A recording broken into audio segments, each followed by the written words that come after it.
Welcome back. In this video, I will show you how to use copy trading on Etoro. So let's get started.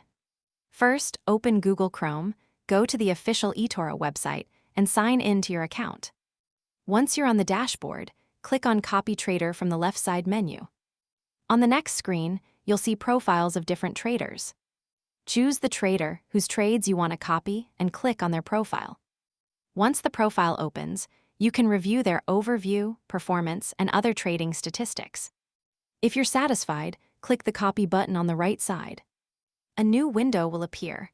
Enter the amount you want to invest. Finally, click Invest.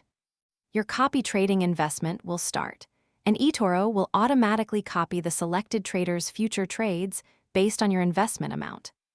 And that's it. You've successfully learned how to use copy trading on Etoro. I hope this video helped you.